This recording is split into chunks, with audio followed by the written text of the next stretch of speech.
الحمد لله نحمده ونستعينه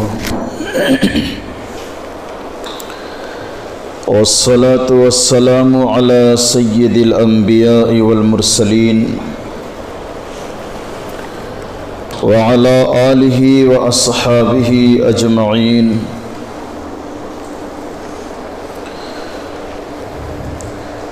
قال رسول الله صلى الله عليه وسلم: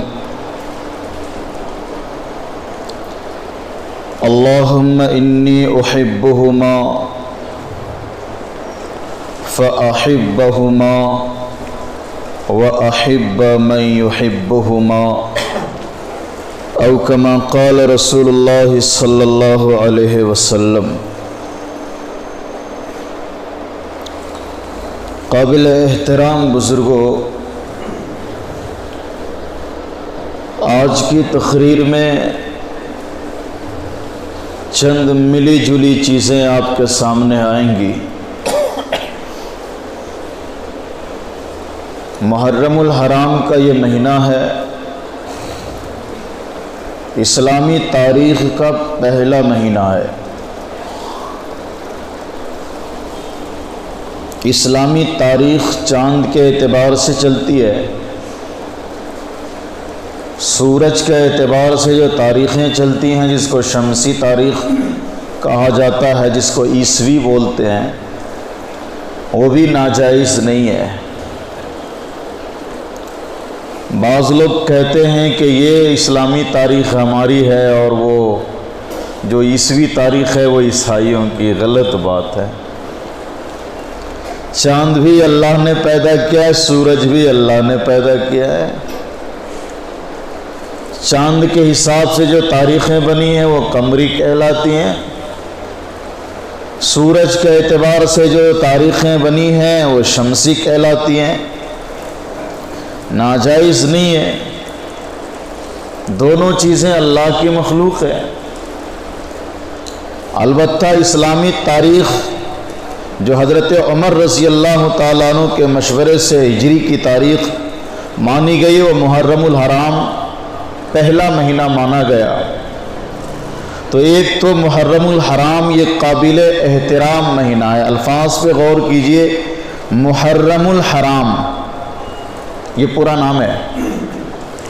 ہم آدھا نام لیتے ہیں محرم، پورا نام ہے محرم الحرام۔ ترجمہ سنیے اور سر پیٹیے۔ مسلمانوں کی گمراہی پر، مسلمانوں کی گندی سوچ پر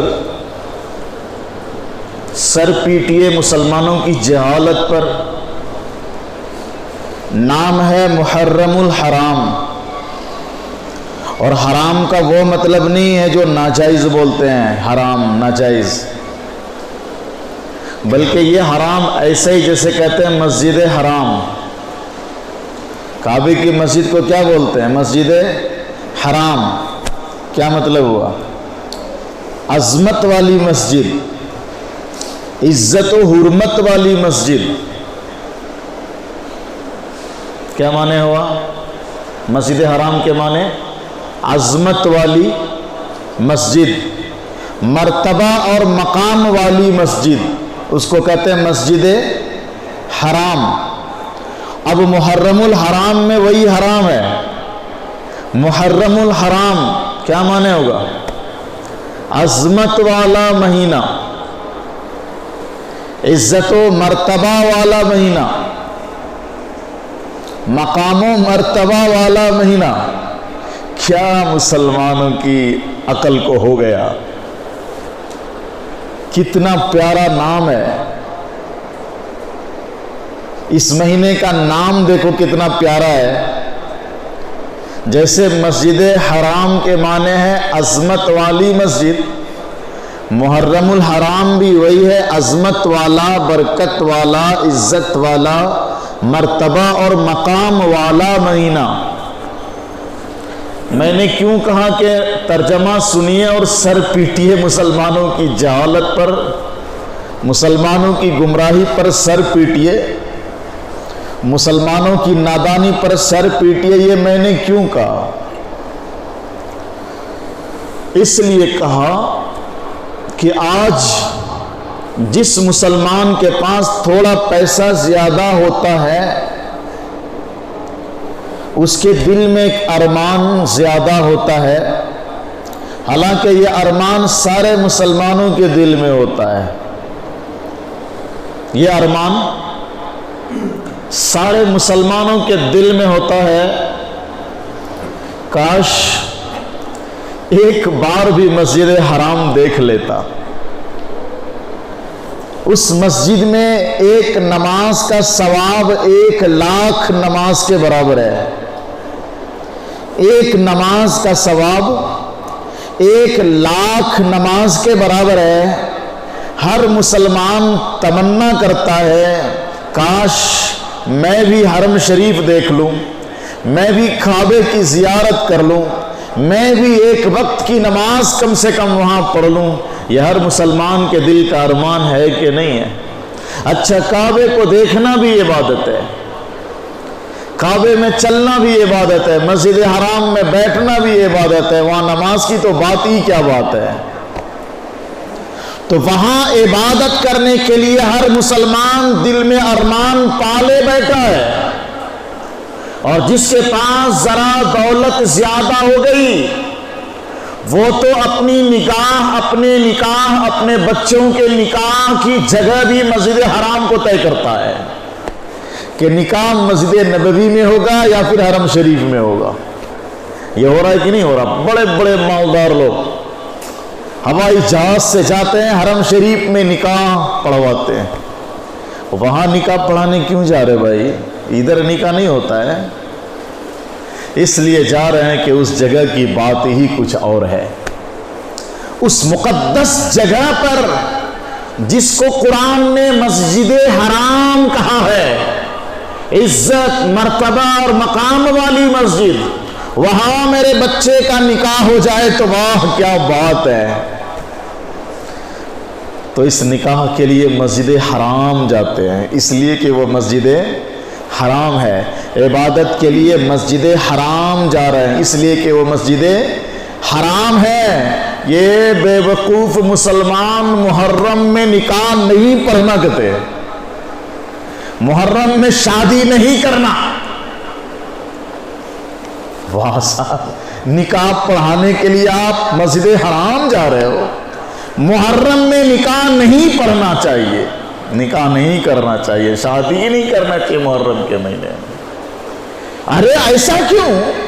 اس کو بھی اللہ نے مسجد حرام کہا اور یہ بھی محرم الحرام ہے، مطلب تو دونوں کا ایک ہی ہے۔ وہ بھی عزت والی جگہ، مرتبہ والی جگہ، عظمت والی جگہ۔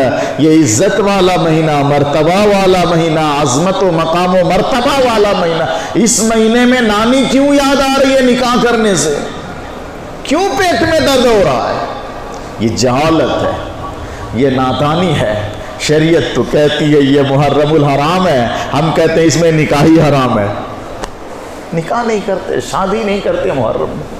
ارے جب یہ عظمت والا مہینہ ہے، برکت والا مہینہ ہے، آپ نکاح جب طے کرتے ہو، آپ جب گھر کی اوپننگ طے کرتے ہو، آپ جب گھر کی بنیاد ڈالنا طے کرتے ہو تو حضرتوں کے پاس جاتے ہو، حضرت کون سا دن اچھا رہے گا؟ یہ کیوں گئے آپ وہاں؟ مسئلہ پوچھنے، بات پوچھنے حضرت کے پاس کیوں گئے؟ حالانکہ فالٹ یہاں بھی ہے، سارے دن اللہ کے ہیں، سارے دن اچھے ہیں، کبھی بھی گھر بناؤ، کبھی بھی گھر میں گھسو، کبھی بھی شادی کرو، کوئی دن اللہ کا بنایا ہوا منحوس نہیں ہے۔ لیکن اگر آپ جا رہے ہو تو سوال یہ ہے کہ آپ حضرت سے یہ کیوں پوچھنے جا رہے ہیں کون سے دن گھر کی بنیاد ڈالوں، کون سے دن گھر کی اوپننگ کروں، کون سے دن نکاح کی تاریخ طے کروں؟ حضرت نے کہا فلاں دن کر لو، مان جاتے ہو، پتا چل جاتا ہے کہ حضرت نے اچھا دن بتایا۔ اچھے دن اور اچھے ٹائم کی فکر میں مولوی صاحب کے پاس سوال کرنے چلے گئے تاکہ میرا نکاح اچھے دن میں ہو، اچھے ٹائم میں ہو، گھر کی اوپننگ اچھے دن میں ہونا چاہیے۔ اور گلا پھاڑ پھاڑ کے کہا جا رہا ہے محرم اچھا مہینہ ہے.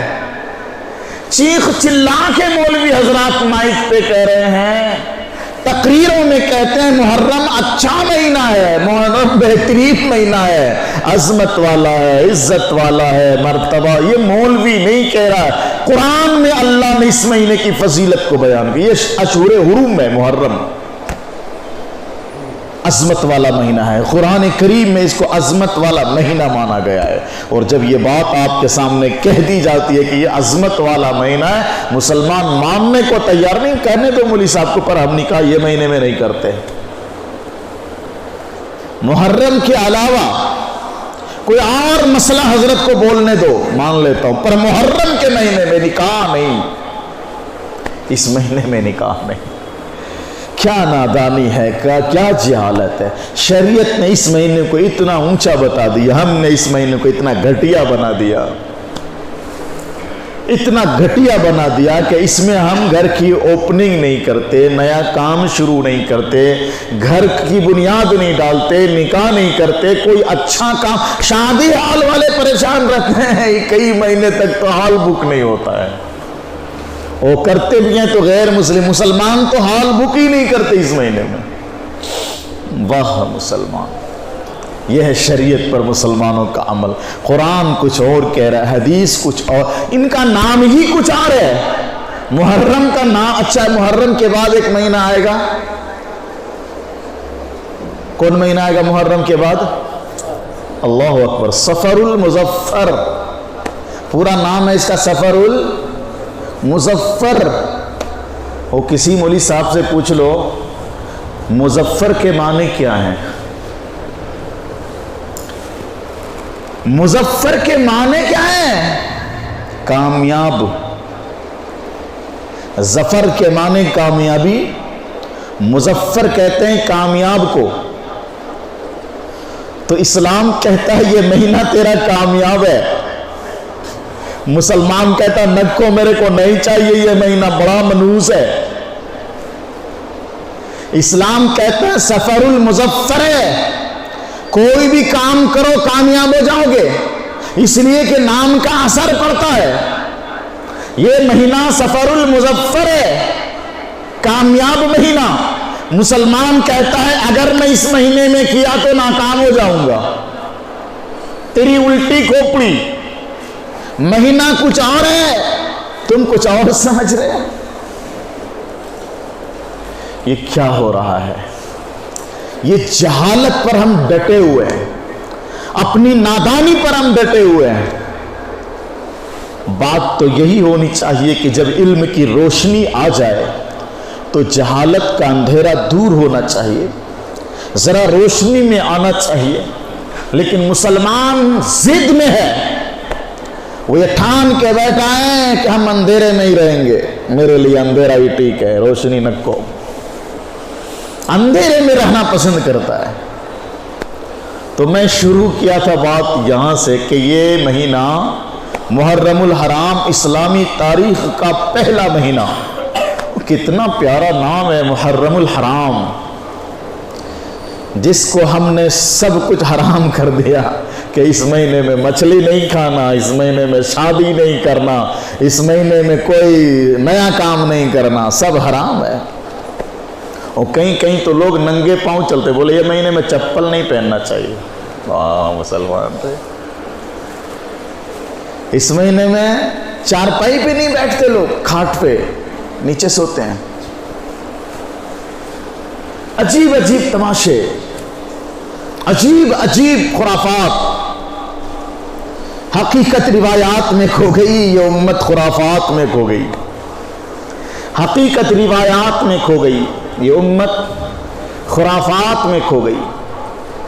میں جو محرم کی فضیلت بیان کر رہا ہوں یہ اس وجہ سے نہیں ہے جو ہم سمجھ رہے ہیں.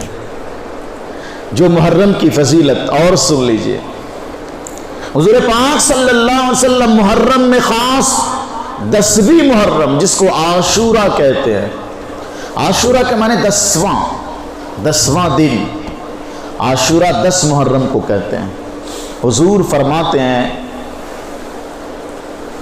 کہ جس نے اس دن کا روزہ رکھا، عاشورہ کا 10ویں محرم کا، 1 سال کے پچھلے گناہ اللہ معاف کر دیتا ہے۔ 1 سال کے پچھلے گناہ اللہ معاف کر دیتا ہے۔ یہ عاشورہ کی فضیلت ہے، محرم کی 10ویں تاریخ۔ اب وہ ساری چیزیں اب میں نہیں سناؤں گا، بات لمبی ہو جائے گی۔ وہ 10ویں تاریخ کو کیا کیا ہوا تھا، 10 محرم کو کیا کیا ہوا تھا، پھر وہ لمبی تقریر ہو جائے گی۔ میں تو صرف حضور کی حدیث سنا رہا ہوں۔ حضور نے فرمایا جس نے 10 محرم کو روزہ رکھا، اس کے پچھلے 1 سال کے صغیرہ گناہ معاف ہو جاتے ہیں۔ حضور بھی روزہ رکھتے ہیں، اور حضور ارادہ فرماتے ہیں کہ اب تک تو میں ایک ہی رکھ رہا تھا، صرف 10ویں محرم کا۔ نیکسٹ اگر میں زندہ رہا، آئندہ سال اگر میں حیات سے رہا تو 2 رکھوں گا۔ یہ حضور نے ارادہ فرمایا تھا کہ چونکہ 10 تاریخ کو یہودی لوگ بھی روزہ رکھتے ہیں، 10 محرم کو، واہ، حضور روزہ رکھتے ہیں 10 محرم کو، وہ عبادت ہے نا۔ نظر کہاں گئی حضور کی؟ یہودیوں پہ۔ حضور کہتے ہیں میں بھی 10 محرم کو روزہ رکھتا ہوں، یہودی لوگ بھی 10 محرم کو روزہ رکھتے ہیں، میری عبادت یہودیوں کے مشابہ ہو جا رہی ہے۔ میری عبادت یہودیوں کے مشابہ ہو جا رہی ہے۔ وہ بھی 10 محرم کو رکھتے ہیں، میں بھی 10 محرم کو رکھتا ہوں، تو تھوڑا تشابہ، مطلب ایک جیسا دکھ رہا۔ یہ مشابہت کا معنی، ایک جیسا دکھنا، اس کے جیسا دکھنا۔ عبادت ہے نا، یہ روزہ تو عبادت ہے نا۔ اور جب تک رمضان کا روزہ فرض نہیں ہوا تھا، مسلمانوں پر محرم کا ہی روزہ فرض تھا۔ جب رمضان کا روزہ فرض ہو گیا تو محرم کے روزے کو اللہ کے رسول نے سنت قرار دے دیا۔ تو یہ 10ویں محرم کو روزہ رکھنا عبادت ہے، نبی عبادت کر رہے ہیں۔ پر نظر چلی گئی کہ یہودی بھی 10ویں محرم کو روزہ رکھتے ہیں، تو اس کی مشابہت سے بچنے کے لیے میری عبادت اس کی طرح نہ دکھے، میری عبادت، میرا روزہ یہودیوں کی روزہ کی طرح نہ کہلائے، اس کے لیے نبی کہتے ہیں کہ اگر میں زندہ رہا اگلے سال تو 2 رکھوں گا۔ وہ لوگ 1 رکھتے ہیں، میں 2 رکھوں گا، تاکہ فرق معلوم ہو جائے۔ یہ اسلامی روزہ ہے، وہ یہودیوں کا روزہ ہے، وہ 1 دن رکھتے ہیں، ہم 2 دن رکھتے ہیں۔ یہ ارادہ فرمایا تھا کہ 2 رکھوں گا، چاہے 9 کو ملا لوں گا، چاہے 11 کو ملا لوں گا، 9 10 یا 10 11، ایسا حضور نے ارادہ فرمایا تھا۔ پر حضور اگلے محرم تک زندہ نہیں رہ سکے، اس لیے علماء فرماتے ہیں کہ 2 روزہ رکھ لینا چاہیے، کسی نے 1 بھی رکھا تو ہے کافی۔ وہ یہودیوں کی مشابہت کی وجہ سے اللہ کے نبی کہتے ہیں میں 2 رکھوں گا۔ عبادت میں بھی اللہ کے نبی یہودیوں کی مشابہت سے بچنا چاہتے ہیں۔ ہماری ساری چیز بھی غیروں سے مشابہ ہو رہی ہے، ساری چیز، عبادت بھی، معاشرت بھی، محبت بھی، ولایت بھی، اطاعت بھی، ساری چیزیں یہودیوں کے مشابہ ہو رہی ہے، اور ہمیں کوئی فرق نہیں پڑتا۔ تو بہرحال 10ویں محرم کی فضیلت، حضور فرماتے ہیں جس نے روزہ رکھا پچھلے 1 سال کے صغیرہ گناہ معاف کر دے گا۔ عبادت کی فضیلت ہے، عبادت کی فضیلت ہے۔ 1 روزہ رکھو گے نا، 1 سال کے گناہ معاف ہو جائیں گے۔ عبادت ہے کہ نہیں ہے؟ حضور کی ایک حدیث ہے کہ 10ویں محرم کو جس نے اپنے گھر والوں پر اور اپنے اہل و عیال پر، یعنی بیوی بچوں پر کھانے پینے میں وسعت کی، یعنی جو ان کی بیوی ہے، بچے ہیں، گھر والے ہیں، نوکر ہیں، ملازم ہیں، 10ویں محرم کو جس نے ان لوگوں کو اچھا کھانا کھلایا، اللہ اس کھلانے کی برکت سال بھر اس کی روزی میں اتارے گا، 1 سال تک۔ یہ عبادت ہے نا، اچھا کھانا بچوں کو کھلانا، بیوی کو کھلانا، اہل و عیال کو کھلانا، نوکر چاکر کو، یہ عبادت ہے کہ نہیں عبادت ہے؟ عبادت کی فضیلت نبی بیان کرتے ہیں کہ محرم کی 10ویں تاریخ کو عبادت کا ثواب ملتا ہے، اور محرم عظمت والا مہینہ ہے، اس میں عبادت کا ثواب زیادہ ملتا ہے۔ یہ بات تو سمجھ میں آ گئی نا؟ اچھا ایک بات بتاؤ، نکاح عبادت ہے کہ نہیں ہے؟ نکاح عبادت ہے کہ نہیں ہے؟ یہ عبادت محرم میں کیوں نہیں کر رہے؟ نکاح بھی عبادت ہے۔ حضور نے فرمایا جس نے نکاح کر لیا اس نے اپنا آدھا دین مکمل کر لیا، اب آدھے کی فکر میں لگ جائے تو نکاح کیا ہے؟ عبادت ہے۔ ایسی عبادت لوگ بولتے محرم میں نہیں کرنا۔ ادھر حضور محرم میں عبادت کی فضیلت بیان کرتے ہیں، مسلمان کہتے ہیں یہ عبادت، نکاح والی عبادت۔ بات دراصل یہی ہے کہ مسلمان نکاح کو عبادت ہی نہیں سمجھ رہا ہے۔ مسلمان نکاح کو عبادت ہی نہیں سمجھ رہا۔ اگر نکاح کو مسلمان عبادت سمجھ لے، کاش سمجھ لے، کاش سمجھ لے، آمین تو بول دو ایک بار کہ سمجھ لے، ہر مسلمان نکاح کو عبادت سمجھ لے تو عبادت اسی طریقے پر ادا ہوگی جو نبی کا طریقہ ہے۔ عبادت اسی طریقے پر ہونی چاہیے جو سنت طریقہ ہے۔ عبادت کرنے میں اگر گڑبڑ مچائی گئی عبادت صحیح نہیں ہوگی۔ ہم نے عبادت نہیں سمجھا تو جب عبادت نہیں سمجھا تو دولہا تیار ہوا، اس کے لیے گھوڑا بھی تیار ہے۔ دولہا تیار ہے نکاح کے لیے، اس کے لیے گھوڑا بھی تیار ہے، گھوڑے پر بیٹھ کے جائے گا۔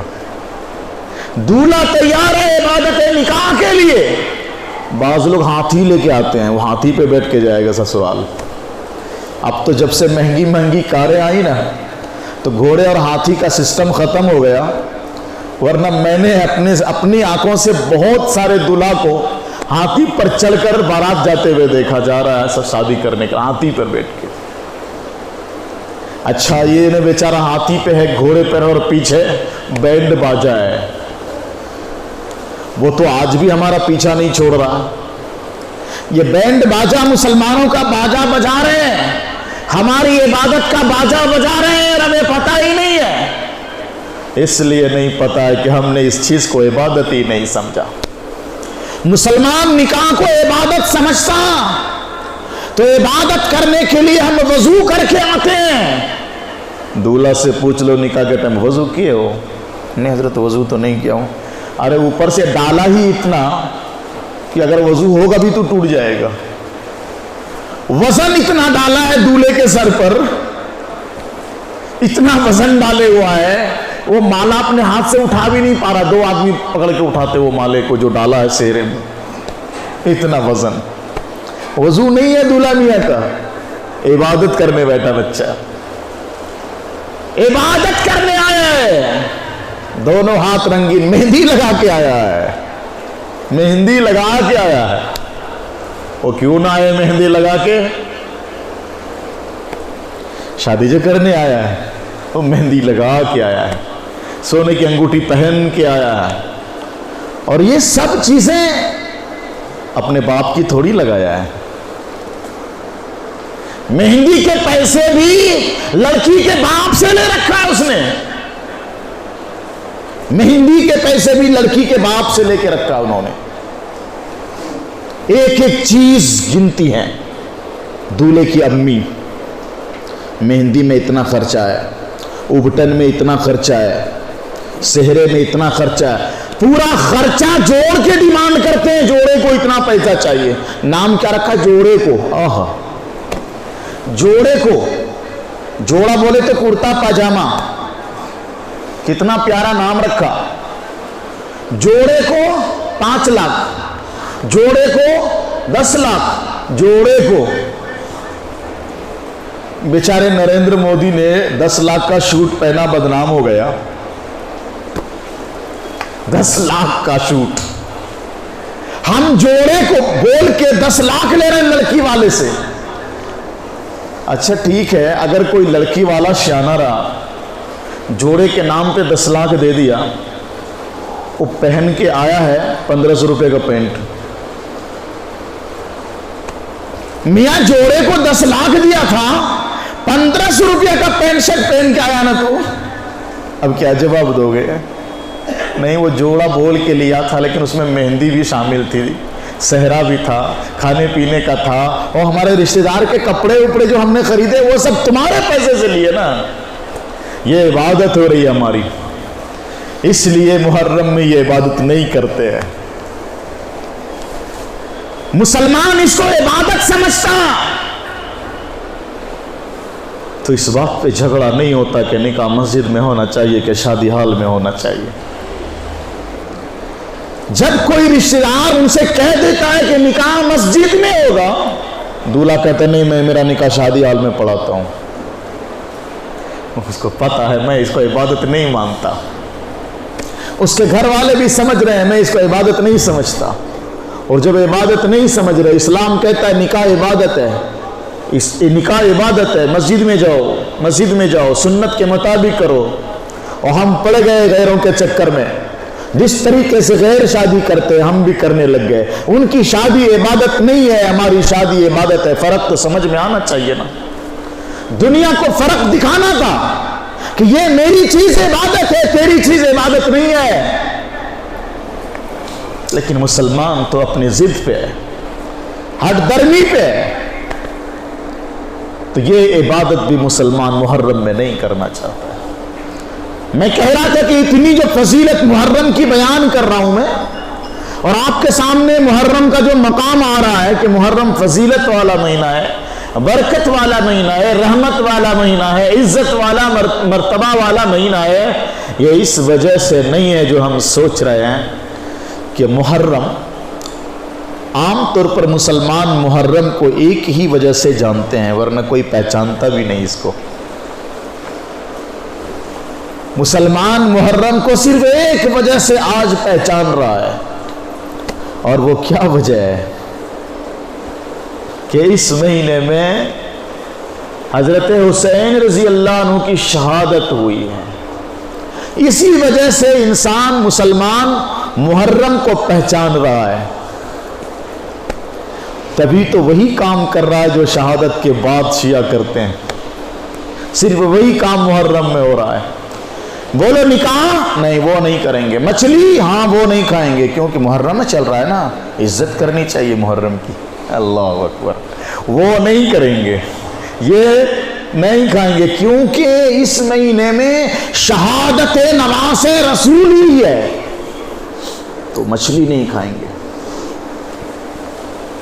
تو شہادت کے واقعے سے مسلمان محرم کو جان رہا ہے، اور یہی وجہ سمجھتے ہیں محرم کی فضیلت کی، عظمت کی، حالانکہ بات ایسی نہیں ہے۔